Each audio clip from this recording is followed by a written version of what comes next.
అందరికీ నమస్కారం. Welcome to our channel భక్తి మాలికలు. శ్రీ సాయి సచరిత్రము 7వ అధ్యాయము. అద్భుతావతారము. సాయిబాబా వైఖరి, బాబా యోగాభ్యాసములు, ధౌతి, ఖండయోగము, బాబా సర్వంతర్యమిత్వము, కారుణ్యము, కుష్ఠరోగ భక్తుని సేవ, కాపర్డే కుమారుని ప్లేగు వ్యాధి, బాబా పండరి ప్రయాణము. అద్భుతావతారం. సాయిబాబా హిందువన్నచో వారు మహమ్మదీయుని వలె కనిపించెడివారు.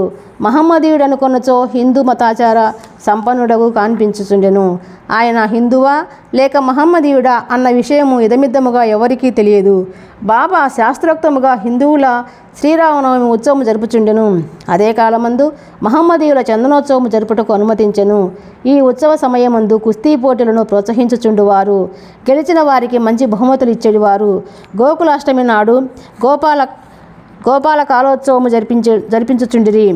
ఈదుల్ ఫితర్ పండుగ నాడు మహమ్మదీయులచే మసీదులో నమాజు చేయుచుండేవారు. మొహరం పండుగకు కొంతమంది మహమ్మదీయులు మసీదులో తాజియా లేదా తాబూతు నిలిచి కొన్ని దినములు దానిని అచ్చట నుంచి పిమ్మట గ్రామంలో ఊరేగించదమనరు. 4 దినముల వరకు మసీదులో తాబూతు నుంచుటకు బాబా సమ్మతించెను. 5వ నాడు నిస్సంకోచముగా దానిని తామే తీసివేసిరి. వారు మహమ్మదీయులన్నచో హిందువులకు వలె వారి చెవులు కుట్టబడి ఉండెను.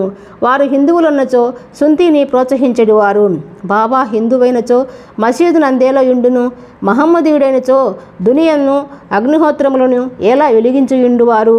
అదియే కాక తిరగలితో విసురుట, శంఖమూదుట, గంట వాయించుట, హోమము చేయుట, భజన, అన్న సంతర్పణ, ఆర్ఘ్యపాద్యాదులతో పూజలు మొదలగు మహమ్మదీయ మతములకు అంగీకారము కాని విషయములు మసీదులో జరుగుచుండెను. వారు మహమ్మదీయులైనచో కర్మిష్ఠులకు సనాతనాచార పరాయణులైన బ్రాహ్మణులు వారి పాదములపై సాష్టాంగ నమస్కారములు ఎట్లు చేయుచుండెడి వారు ఏ తెగవారని అడగబోయిన వారెల్లరూ వారిని సందర్శించిన వెంటనే మూగలగుచు పరవశించుచుండిరి. అందుచే సాయిబాబా హిందువో మహమ్మదీయుడో ఎవరును సరిగా నిర్ణయించలేకుండిరి. ఇది ఒక వింత కాదు. ఎవరైతే సర్వమును త్యజించి భగవంతుని సర్వస్వ శరణాగతి అనుసరించెదరో వారు దేవునితో ఐక్యమైపోయేదరు. దానికి దేనితో సంబంధము కానీ భేదభావము కానీ ఉండదు. వారికి జాతి మతములతో ఎట్టి సంబంధము లేదు. సాయిబాబా అట్టివారు. వారికి జాతులందు వ్యక్తులందు భేదము కనిపించకుండును. ఫకీరులతో కలిసి బాబా మత్స్య మాంసములు భుజించుండును. వారి భోజన పల్లెములో కుక్కలు మూతిపెట్టినను సనుగువారు కారు. శ్రీ సాయి అవతారము విశిష్టమైనది, అద్భుతమైనది. నా పూర్వ సుకృతముచే వారి పాదముల చెంత కూర్చుని భాగ్యము లభించినది. వారి సాంగత్యము లభించుట నా అదృష్టము. వారి సన్నిధిలో నాకు కలిగిన ఆనందోల్లాసములు చెప్పనలవి కానివి. సాయిబాబా నిజముగా శుద్ధానంద చైతన్యమూర్తులు. నేను వారి గొప్పతనమును విశిష్టతను పూర్తిగా వర్ణించలేను. ఎవరు వారి పాదములను నమ్మెదరో వారికి ఆత్మానుసంధానము కలుగును. సన్యాసులు, సాధకులు, ముముక్షువులు తదితరులు అనేక మంది సాయిబాబా వద్దకు వచ్చేటివారు. బాబా వారితో కలిసి నవ్వుచూ సంభాషించుచూ సంచరించుచున్నప్పటికీ వారి నాలుకపై అల్లా మాలిక్ అను మాట ఎప్పుడూ నాట్యమాడుచుండేది. వారికి వాద వివాదములు కానీ చర్చలు కానీ ఇష్టము లేదు. అప్పుడప్పుడు కోపం వహించినప్పటికీ వారెల్లప్పుడూ శాంతముగాను సంయమముతోనూ ఉండేవారు. ఎల్లప్పుడూ పరిపూర్ణ వేదాంత తత్వమును బోధించుచుండువారు. ఆఖరు వరకు బాబా ఎవరో ఎవరికి తెలియనే లేదు. వారు ప్రభువులను భిక్షువులను ఒకే రీతిగా ఆదరించిరి. అందరి అంతరంగములందు గల రహస్యములన్నీ బాబా ఎరింగేడివారు. బాబా ఆ రహస్యములను వెలిబుచ్చగానే అందరూ ఆశ్చర్యమగ్నులగుచుండిరి. వారు సర్వజ్ఞులైనప్పటికీ ఏమీ తెలియని వాని వలె నటించుచుండిరి. సన్మానములన్నచో వారికి ఏమాత్రము ఇష్టము లేదు. సాయిబాబా నైజము అట్టిది. మానవ దేహముతో సంచరించినప్పటికీ వారి చర్యలను బట్టి చూడ వారు సాక్షాత్తు భగవంతుడి అనియే చెప్పవలెను. వారిని చూచిన వారందరూ వారు షిరిడీలో వెలిసిన భగవంతుడనియే అనుకొనుచుండిరి. వట్టి మూర్ఖుడైన నేను బాబా మహిమలను ఎట్లు వర్ణించగలను? సాయిబాబా వైఖరి. షిరిడీ గ్రామములో ఉన్న శని, గణపతి, పార్వతీ శంకర, గ్రామదేవత, మారుతి మొదలగు దేవాలయములన్నింటినీ తాత్యాపాటిల ద్వారా బాబా మరమ్మతు చేయించెను. వారి దానగుణము ఎన్నదగినది. దక్షిణ రూపముగా వసూలైన పైకమునంతయు ఒక్కొక్కనికి రోజుకొక్కొక్కటికి 50 రూపాయలు, 20 రూపాయలు, 15 రూపాయలు చొప్పున ఇచ్చవచ్చినట్లు పంచిపెట్టేవారు. బాబాను దర్శించిన మాత్రమున ప్రజలు శుభములు పొందేవారు. రోగాలు ఆరోగ్యవంతులగుచుండిరి, దుర్మార్గులు సన్మార్గులుగా మారుచుండిరి, కుష్టువారు కూడా రోగ విముక్తులగుచుండిరి, అనేకులకు కోరికలు నెరవేరుచుండెను. ఎటువంటి మందులు పసరులతో పని లేకుండగానే గ్రుడ్డివారికి దృష్టి వచ్చుచుండెను, కుంటివారికి కాళ్ళు వచ్చుచుండెను. అంతులేని బాబా గొప్పతనమును సారమును ఎవరును కనుగొనకుండిరి. వారి కీర్తనలు నలుమూలలా వ్యాపించెను. అన్ని దేశముల నుండి భక్తులు షిరిడీకి తండోపతండములుగా రాసాగిరి. బాబా ఎల్లప్పుడూ దునికెదురుగా ధ్యానమగ్నులై కూర్చునిడివారు. ఒక్కొక్కప్పుడు మలమూత్ర విసర్జన కూడా అక్కడే చేసేవారు. ఒక్కొక్కప్పుడు స్నానం చేసేవారు, మరొకప్పుడు స్నానం లేకుండానే ఉండేవారు. తొలి దినములలో బాబా తెల్లటి తలపాగా, శుభ్రమైన ధోవతి, చొక్కా ధరించేవారు. మొదటి రోజులలో వారు వైద్యం చేసేవారు. గ్రామంలో రోగులను పరీక్షించి ఔషధములు ఇచ్చేవారు. వారి చేతితో ఇచ్చిన మందులు అద్భుతముగా పనిచేయుచుండేవి. వారికి గొప్ప హకీం అని పేరు వచ్చెను. ఈ సందర్భమున ఒక ఆసక్తికరమైన సంఘటనను చెప్పవలెను. ఒక భక్తునికి కండ్లు వాచి మిక్కిలి ఎర్రబడెను. షిరిడీలో వైద్యుడు దొరకలేదు. ఇతర భక్తులు అతనిని బాబా వద్దకు కొనిపోయిరి.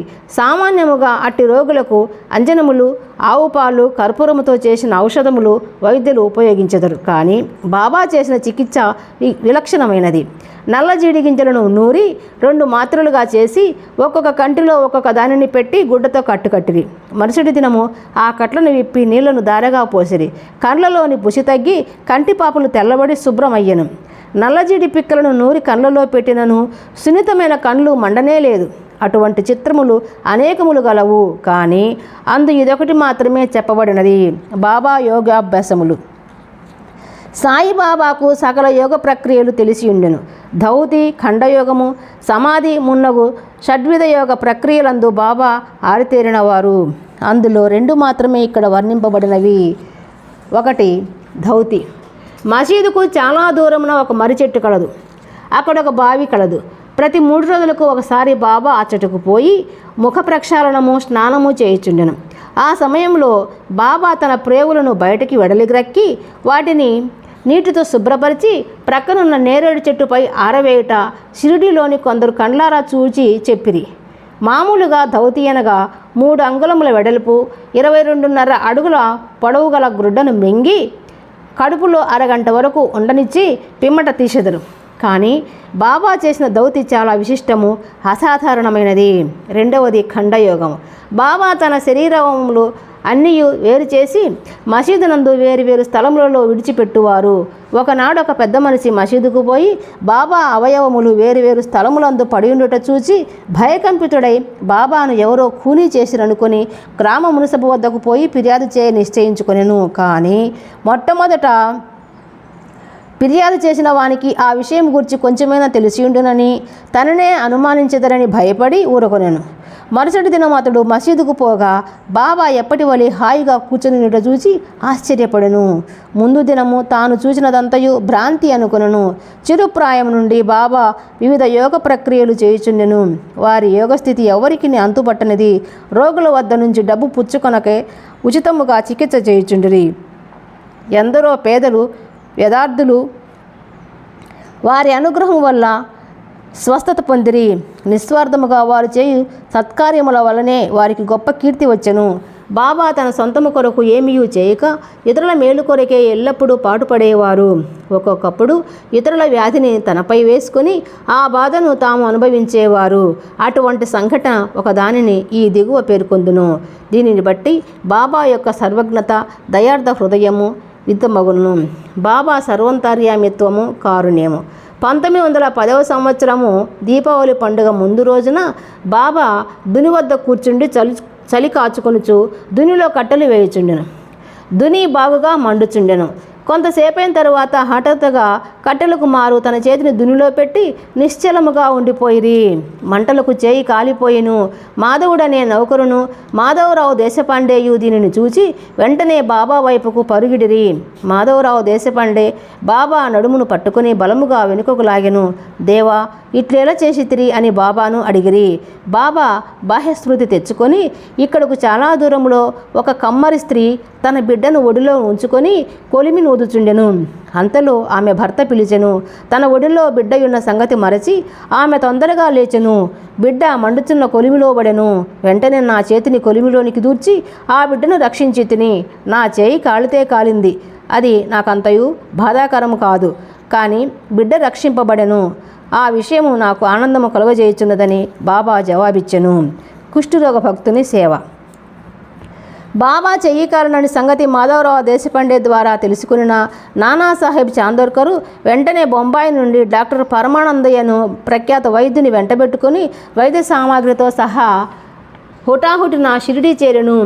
చికిత్స చేయుటకై డాక్టర్కు కాలిన తమ చేయి చూపమని బాబాను నానా కోరెను. బాబా అందులకు ఒప్పుకొనలేదు. చేయి కాలిన లగాయితు భాగోజీ సిందే ఎను కుష్ఠరోగి ఏదో ఆకువేసి కట్టుకట్టడివారు. నానా ఎంత వేడినను బాబా డాక్టర్ గారిచే చికిత్స పొందుటకు సమ్మతింపలేదు. డాక్టర్ గారు కూడా అనేకసార్లు వేడుకొనిరి. అల్లాయే తన వైద్యుడని, తమకు మాత్రము బాధ లేదని చెప్పుచూ ఎటులో డాక్టర్ చే చికిత్స చేయించుకున్నటకు దాటవేయుచుండెను.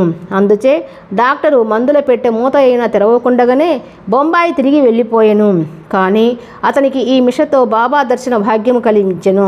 ప్రతిరోజు బాగోజీ వచ్చి బాబా చేతికి కట్టుచుండెను. కొన్ని దినముల తరువాత గాయము మానిపోయెను. అందరూ సంతోషించిరి. అప్పటికి ఇంకా ఏమైనా నొప్పి మిగిలి ఉండినదా అను సంగతి ఎవరికీ తెలియదు.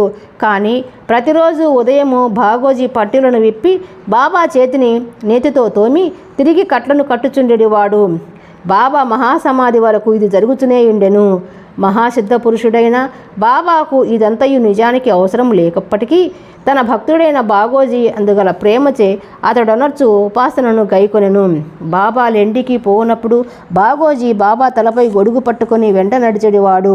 ప్రతిరోజు ఉదయము బాబా దుని యొద్ద కూర్చునగానే బాగోజీ తన సేవా కార్యము మొదలెడువాడు. బాగోజీ గత జన్మయందు చేసిన పాప ఫలితముగా ఈ జన్మము నా కుష్ఠరోగముచే బాధపడుచుండెను. వాని వ్రేళ్లు ఈడ్చుకొని పోయి ఉండెను. వాని శరీరమంతయు చీము కాల్చు దుర్వాసన కొట్టుచుండును. బాహ్యమునకు అతడెంత దురదృష్టవంతుని వలె కనిపించినప్పటికీ అతడి మిక్కిలి అదృష్టశాలి, సంతోషి. ఎందుకనగా అతడు బాబా సేవకులందరిలో మొట్టమొదటివాడు. బాబా సహవాసం పూర్తిగా అనుభవించినవాడు. కాపర్డే కుమారుని ప్లేగు వ్యాధి. బాబా విచిత్ర లీలలో ఇంకొక దానిని వర్ణించెదను. అమరావతి నివాసియగు దాదాసాహెబ్ కాపర్డే భార్య తన చిన్న కొడుకుతో కలిసి షిరిడీలో కొన్ని దినములుండెను. ఒకనాడు కాపర్డే కుమారునికి తీవ్ర జ్వరము వచ్చెను. అది ప్లేగు జ్వరం క్రింద మారెను. తల్లి మిక్కిలి భయపడెను. షిరిడీ విడిచి అమరావతి పోవాలననుకుని సాయంకాలము బాబా బోటివాడ వద్దకు వచ్చుచున్నప్పుడు వారిని సెలవును అడగబోయెను.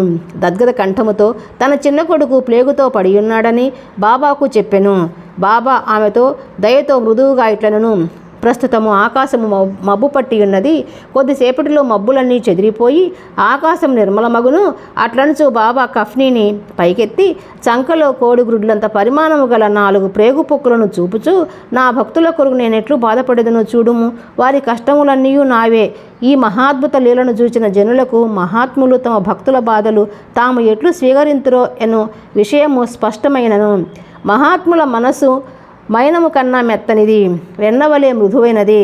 వారు భక్తులను ప్రత్యుపకారమేమియూ ఆశించక ప్రేమించెదరు. భక్తులని తమ స్వజనులుగా భావించెదరు. బాబా పండరి ప్రయాణము. సాయిబాబా తన భక్తులను ఎట్లు ప్రేమించుచుండెనో, వారి కోరికలను అవసరములను ఎట్లు గ్రహించుచుండెనో అను కథను చెప్పి ఈ అధ్యాయమును ముగించెదము. నానాసాహెబ్ చాందోర్కరు బాబాకు గొప్ప భక్తుడు. అతడు ఖాందేశ్లోని నందూరు బారులో మామల్తదారుగా ఉండెను. అతనికి పండరీపురమునకు బదిలీ అయ్యెను. సాయిబాబా అందు అతనికి గల భక్తియను ఫలము ఆనాటికి పండెను. పండరీపురమున భూలోక వైకుంఠమునదురు. అట్టి స్థలమునకు బదిలీ అగుటచే అతడు గొప్ప ధన్యుడు. నానాసాహెబు వెంటనే పండరీపోయి ఉద్యోగంలో ప్రవేశించవలసి ఉండెను. షిరిడీలో ఎవరికి ఉత్తరము రాయక హుటాహుటిన పండరికి ప్రయాణం అయ్యెను. ముందుగా షిరిడీకి పోయి తన విఠోబాయగు బాబాను దర్శించి ఆ తరువాత పండరికి పోవాలనని అనుకొనెను. నానాసాహెబు షిరిడీకి వచ్చే సంగతి ఎవరికీ తెలియదు. కానీ బాబా సర్వజ్ఞుడొకటచే గ్రహించెను. నానాసాహెబు నీమ్గాం చేరుసరికి షిరిడీ మసీదులో కలకలం రేగెను. బాబా మసీదులో కూర్చుండి మహల్సాపది అప్పాసిందే కాశీరాములతో మాట్లాడుచుండెను. హఠాత్తుగా బాబా వారితో ఇట్లనేను, మన నలుగురము కలిసి భజన చేసేదము. పండరీ ద్వారములు తెరిచినరు కనుక ఆనందముగా పాడదము లెండు. అందరూ కలిసి పాడదొడంగిరి. ఆ పాట యొక్క భావమేమన్నా, నేను పండరీ పోవలను, నేను అక్కడనే నివసించవలను, ఎందుకనగా అదియే నా ప్రభువు యొక్క ధామము. అట్లు బాబా పాడుచుండెను. భక్తులందరూ బాబాను అనుకరించిరి. కొద్దిసేపటికి నానాసాహెబ్ కుటుంబ సమేతముగా వచ్చి బాబా పాదములకు సాష్టాంగ నమస్కారం చేసి తనకు పండరీపురము బదిలీ అయినదని, బాబా కూడా వారితో పండరీపురం వచ్చు అక్కడ ఉండవలసినదని వేడుకొనెను. అటుల బ్రతిమాలుట అవసరము లేకుండెను. ఏలన బాబా అప్పటికే పండరీ పోవలను, అచట ఉండవలనను భావమును వెలిబుచ్చుచుండెనని తక్కిన భక్తులు చెప్పిరి. ఇది విని నానా మనస్సు కరిగి బాబా పాదములపై పడెను. బాబా యొక్క ఊది ప్రసాదమును ఆశీర్వాదమును అనుజ్ఞను పొంది నానాసాహెబు పండరీపురమునకు పోయెను. ఇట్టి బాబా లీలలకు అంతులేదు. 7వ అధ్యాయము సంపూర్ణము. సద్గురు శ్రీ సాయినాథర్పణమస్తు. శుభం భవతు. ఈ వీడియో మీకు నచ్చినట్లయితే లైక్ చేయండి, షేర్ చేయండి, సబ్స్క్రైబ్ చేసుకోండి ప్లీజ్.